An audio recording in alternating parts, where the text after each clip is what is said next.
I'm going to start differently. Instead of saying, "Hey, folks," isn't that what I usually What are you say? going to say goodbye? Right off the bat. See ya. Greetings, Earthlings. Yeah.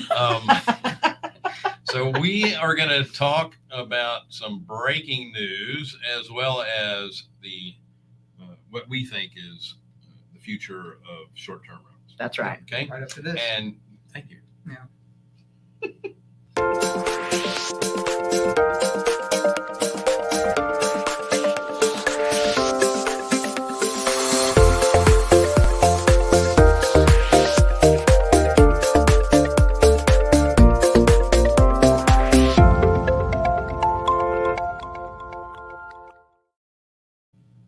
So this is Bill, Wendy, and Jonathan with Carolina Capital Management. Thank you so much for joining us on the Real Estate Investor Show, Hard Money for Real Estate Investors. We are, well, like I said, Carolina Capital Management. We are lenders in the Southeast for real estate professionals. If you have a project that you'd like to get funded, go to carolinahardmoney.com and click on the Apply Now tab. If you are a passive investor looking for passive returns, click on the Accredited Investor tab. Don't forget to like, share, subscribe, hit the bell, and don't forget about Wednesdays with Wendy. Ooh.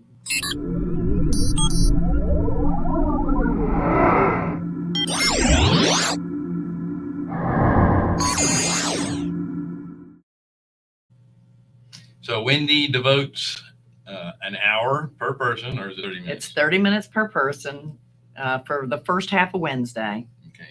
And we are Every Wednesday. booked through So there's a the link second week in August now. on her calendar. Wow. Like she said, she's usually booked up a lot in advance. She will be taking a vacation. She's allowed.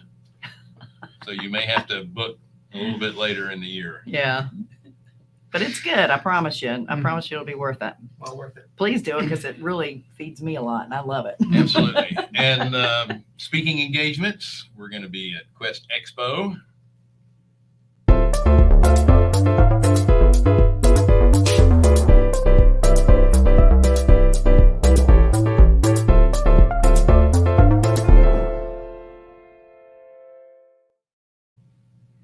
In Houston, Texas.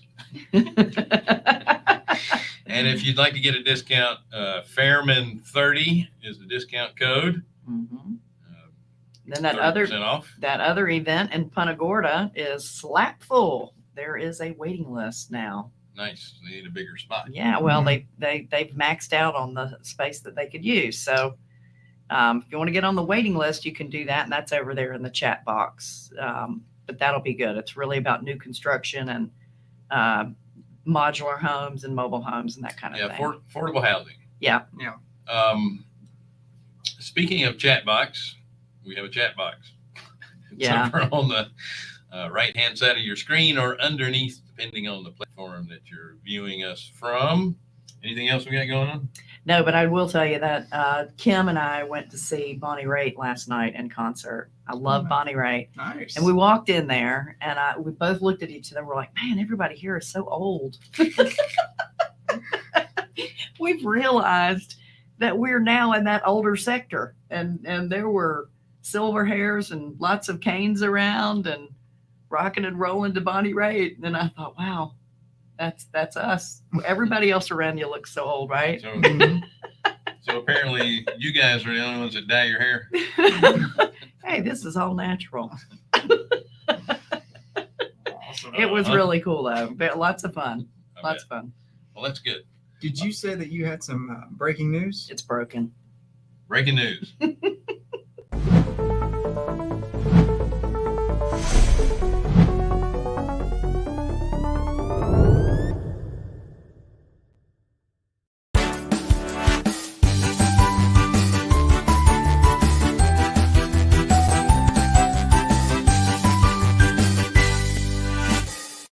I didn't know that they knew It's, it was your It's a, birthday. little early, but I'll take it. It's not too early. June 6th.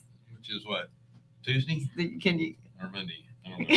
It's, Doesn't matter. When you get that old, it's 4 days from now because today's the 2nd, just so you know. Thank you. Yes, you look good for 70, I'll tell you. Real good. 71, isn't it? Yeah. Okay, so breaking news. Did we already This do just that in, one? Bill's up. That's it. No, we Bill is a year older. we have a lot going on right now in the economy, obviously. So they had the second reading on what was it?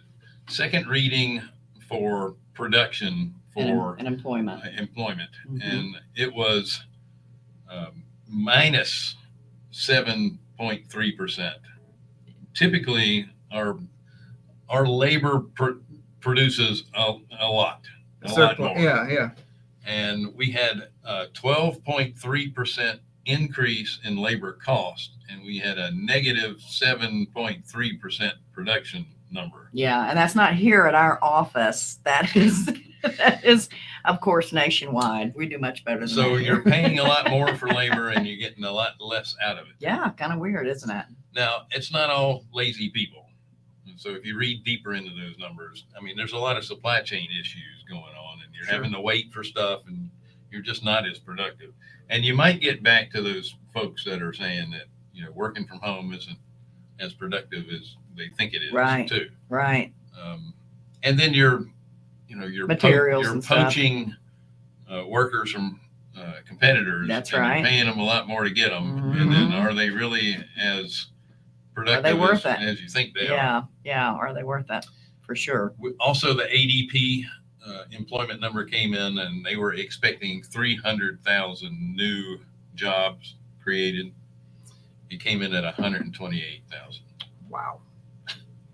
So I don't know what tomorrow is the reading for the government numbers, but this is ADP. ADP is the nation's largest payroll company, Mhm. Yeah.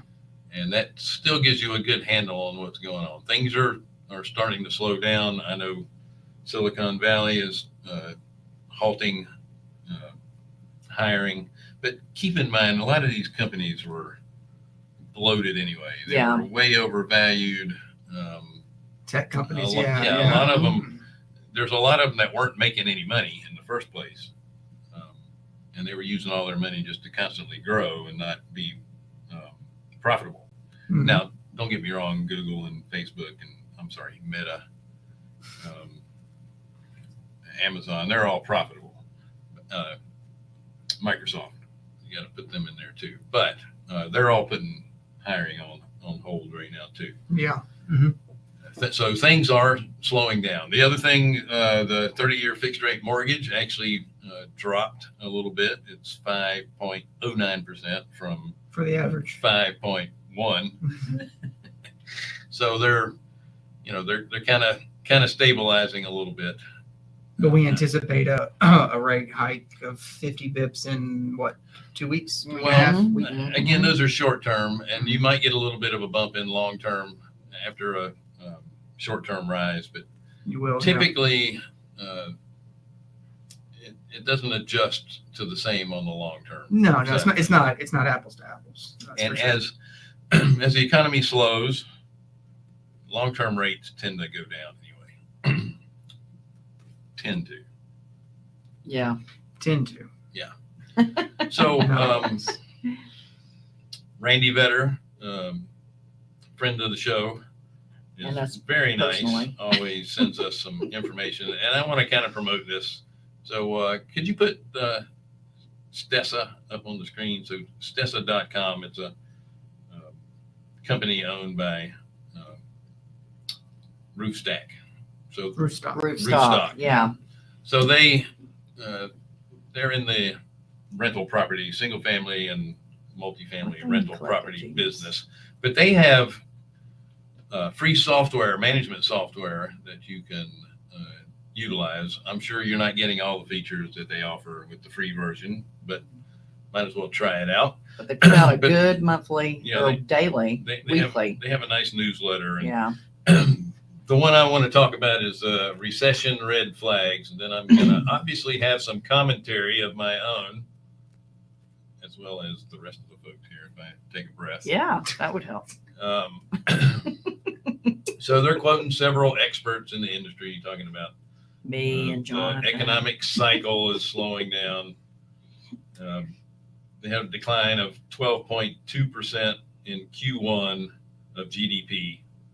And so that was No, they did. Q2 of 2021 Was 12 point. to a 3.5% GDP in Q1 of 2022. Now, that said, they did a second reading of the Q1 numbers, and it actually was a decline. It was a negative 1 point something. So the first reading was 3. So this is kind of old, 3.5, Mhm. and then they reduced it to a deficit. So we actually declined. Obviously, we got the war in Ukraine and the China lockdowns. That's going to slow stuff down. Fannie Mae's expectations for a modest recession in the mid half of 2023. I think they're a little behind on that. Yeah. And then Fortune magazine talks about housing impact on recessionary pressures. Now, here's what they're showing. You can't see the graph because I'm looking at it and I can't switch it around. But in January 18, we had 1.4 million available single-family homes in the inventory. Going towards the end of 2019, you're up to a peak of 1.6 million, actually more than 1.6 million in inventory. And it goes all the way through to January 20. Not till 21 did we start Dropping. declining in inventory. And they're quoting here because currently we have an increase in housing inventory, but the number is 740,000 Yeah. from a peak of 1.6 million to 740,000. Yeah, almost It's half. showing that we're slowing down. Mhm. That said, it's going to be a pretty soft landing, I think, for housing, because we still have an inventory issue. We People still want to buy definitely do. homes. Yeah. People still want to live in homes, not necessarily apartments. And I think that works out to a housing shortage, really, of about 4 million houses, places for people to live that we are short. Yeah, people place it between 3 and 5 million. It's a lot. And 4 falls right in between that. You picked right in the middle. They're talking about Right. the expensive suburbs now. So areas outside of the larger cities, basically the top 10 most popular markets, and they're roughly 30 minutes away from a city center. Yeah. And that's outside of Seattle is number 1. Wow. I'm surprised at Yeah, that. I mean, you got just outside of DC, just outside of Denver, Tampa, Seattle's on there twice, Yeah. Los Angeles, Atlanta. Los Angeles is in there twice, St. Louis, and Denver. So you got Golden, Colorado, Baldwin, Missouri, Johns Creek. I've never heard of Johns Creek, Georgia, so it must be a new developed suburb. But those are all rising very high in prices because people are still moving to these areas. They're trying to get out of the major cities. Johns Creek is next to Alpharetta. Said more than half of the 15 largest cities in the U.S. actually lost population after the pandemic and to current, which is not a surprise to us. We know people are migrating out to less expensive areas. Did they say that more than half of the states or the cities lost population and then more than half gained population? I didn't know if it was that in depth. Yeah. I think Where did they go? I'm kind of thinking that's a given. But nationally, the typical suburban home gained 66,000 in value, and the urban equivalent was 61,000 in value. So they're not going up. They're all going up. They're just not going up as fast in the urban settings. Mhm. Now, I'm just going to go here to this Redfin thing. So These are the states that we were talking about before. If you go on down there, it talks, or the cities, keep going down a little bit. I'm going to stop right here for a second. So these are the share of homes that had a price drop in April. And Right. Boise, Idaho, for example, had a 40.8% of the homes had a price drop. But the share of homes In April of 2022. in 2021, it was 10%. So you're seeing more people basically dropping the prices of their home. Cape Coral is 32%, and last year it was 18%. New Orleans Now- and Baton Rouge are both at 31%. Philadelphia's down 30%. I'm surprised Northport, Florida is down almost 30%. Yes, Surprised but, any place in but Florida. if you look at over here, the median price of 2020 to April of 2022 for Boise was up 61%. Yeah, they had the greatest. All these towns also had the greatest increase. All of these Except for were Philly. were Yeah. way up. Yeah, Philadelphia is only 11%. That's right. Indianapolis was 27%. But every one of these things have gone through the roof, essentially. Yeah. And now they're just, people are not paying as much, or they can't afford to pay as much. Right. Yeah, So, it's yeah. adjusting back down. Or we But- call it the bubble has burst. My point to this is it's not, the sky is not falling in. It's being readjusted to trying to be more normal. Well, Yeah. and I think that's what's important for us to take away from things that we learn about and read about for numbers that they're putting out. It's not, anything to panic about. Mm. It's information you use to make good decisions for the future. And that's what this is. Oh no, should I stop investing? Or, should I sell off all my properties now? Or should I change everything I'm doing? No. Stick with your numbers. Yeah, they Make have to pencil decisions out. but based on what's your exit strategy, and are there two? If you can't short-term rent it, can you long-term rent it? You just have to make sure that you're being smart with your decisions. It's not, hey, let's buy this house and hopeful that the pricing will go up while I'm renovating it in the neighborhood anyway, and then I'm going to get more for it than I should. Because that's really what's been happening over the past few years, and we need to understand it's And you have to done. understand there's still deals out there. I mean, Lots. I've bought four properties in the last month. 3 of them were off the MLS, Mm-hmm. and it was still a really good deal. Mm-hmm. Like they are still out there. It's where are you buying, Right. and it's how. So I mean, we say this all the time. You make your money when you purchase. Right. So it's how you buy it, and then you don't speculate for future adjustments in Right. value.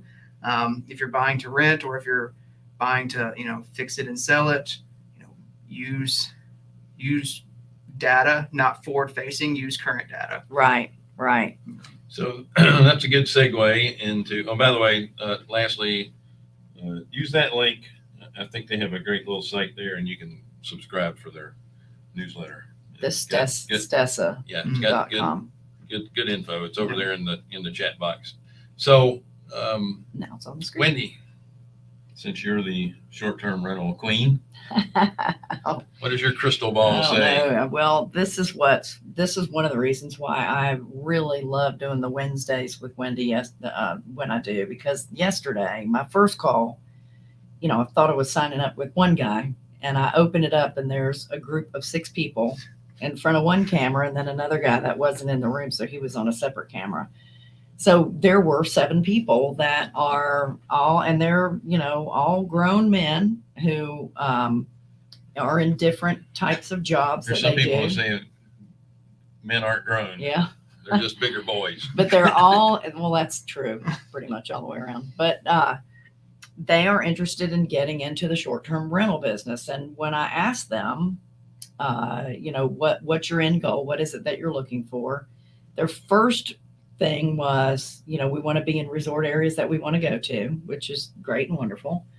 And then, of course, they want it for cash flow, investing, and that kind of thing. And what it forced me to do is, my first thing is to shoot holes in everything that's in front of me, Mhm. because I really want to look at worst case scenario first. And Don't step on her farm unannounced. yeah, I've got a sign that says that too. So I really wanted to make sure that I was giving them the ugly first, all the mistakes that you can make getting into it.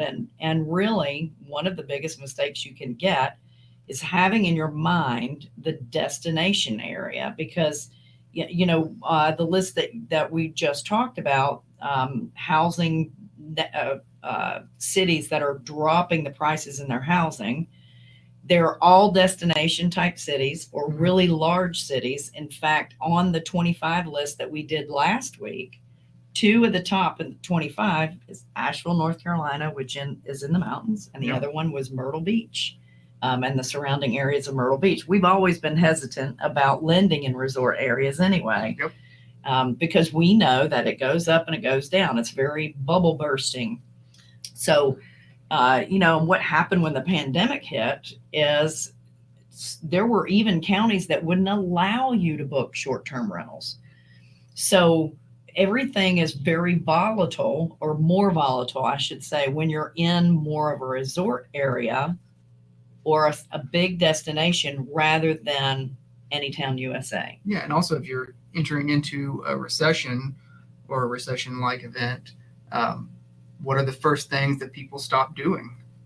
The fun stuff. The fun stuff, yeah. Extracurricular activity gets cut off first. When COVID hit in 2000, was it 19, I guess? 20. Oh, it was 20. So, we have properties here in Rock Hill and we have properties in Florida, but the ones in Rock Hill, which is Anytown, USA, small town, 30 minutes from Charlotte, we were full.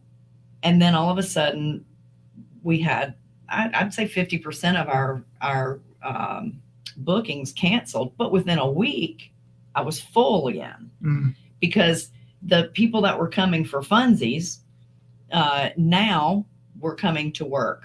That's all. The contractors could still work and that kind of thing. And we actually had 2 of the best years we ever had in short-term rentals during the pandemic issues.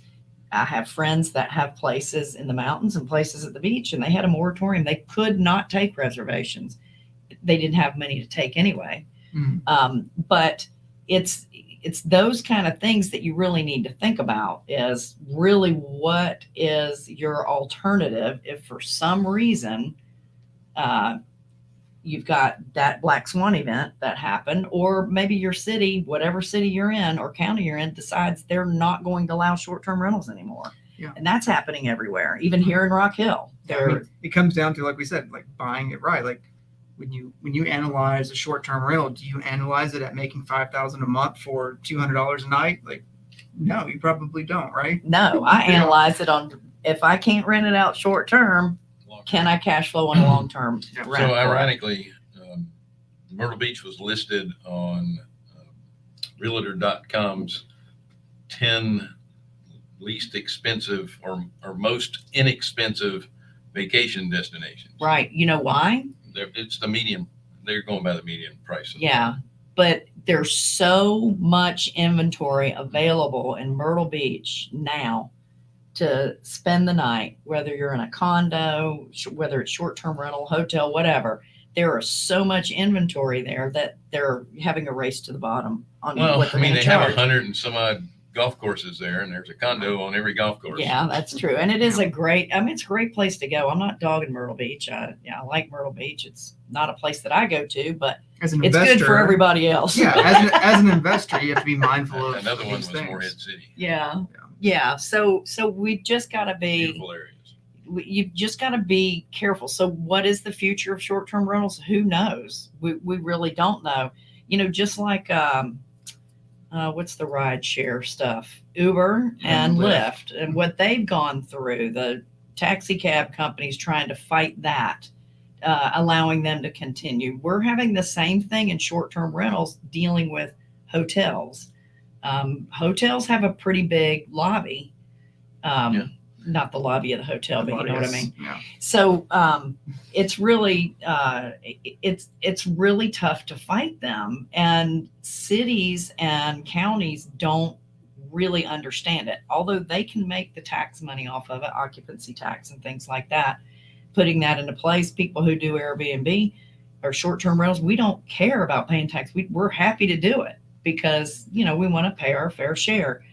But cities kind of have to get it together and understand what short-term rental is and what it has available. So, but I think it's been introduced so much and it's so popular now that people prefer staying. There are many people that prefer staying in a short-term rental rather than a hotel, because Mhm. you've got, a den, a living room, or full kitchen. You might have 2 bathrooms. You've got room to spread out for pretty much the same cost that it would cost for you to stay in a hotel. One of the things you need to keep in mind too is that as we look at recession resistant properties that we lend on,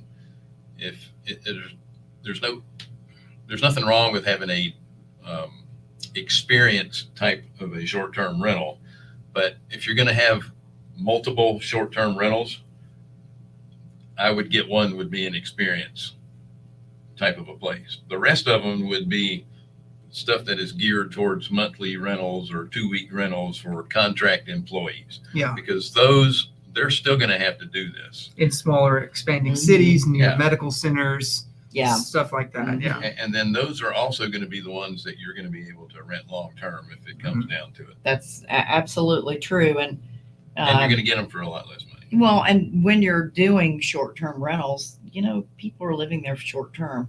You can buy the house that has a terrible floor plan where you have to walk through a bedroom to get to another bedroom. Yeah. You can have the house that has a really bad lot in the back that goes straight down. Or on a main road. Yeah, main road is good because people want to be able to find it easily. So You don't have a lot of competition for that Yeah, type yeah. property. But that house also may turn into a long-term rental at some point. So you just have to be aware of all of that. Understand that you want to stay out of HOAs, of course, and anything that has other restrictive covenants. You want to make sure you're very careful about. But just what is the future of short-term rentals? It's the same that it's always been. It's people, again, are going to have a place to stay when they do travel, and it's not all for fun.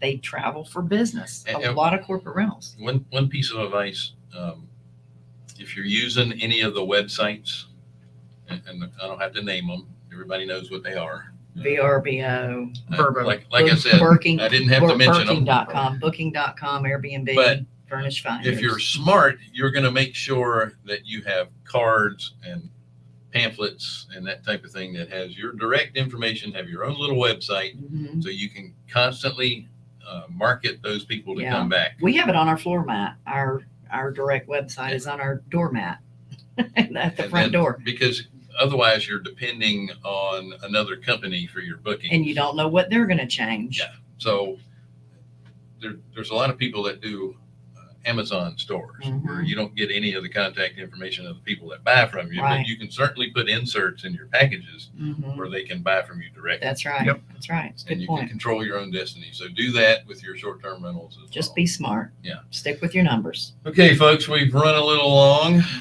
Part of that was my problem because I wouldn't shut up. So thank you. Recurring events. Thank you for joining us on the Real Estate Investor Show. Hard money for real estate investors. We are Carolina Capital Management, and we make loans to real estate professionals in the Southeast. If you're interested in funding your project, go to carolinahardmoney.com and click on the Apply Now tab. If you are a passive investor looking for passive returns, click on the Accredited Investor tab. Is he trying to see how slow you can say Yeah. things? Are you? I'm thinking of the drink. Remember tab? Oh, Oh, okay. yeah. Okay. Yeah, that came to my mind too. Well, see, I'm so old that that's the kind of things. We get it. My birthday's almost here. What else? Oh, don't forget Goodbye. to like, share, subscribe, hit the bell, and don't forget Wednesdays with Wendy. You guys have a great week. See ya. I'm off to Florida.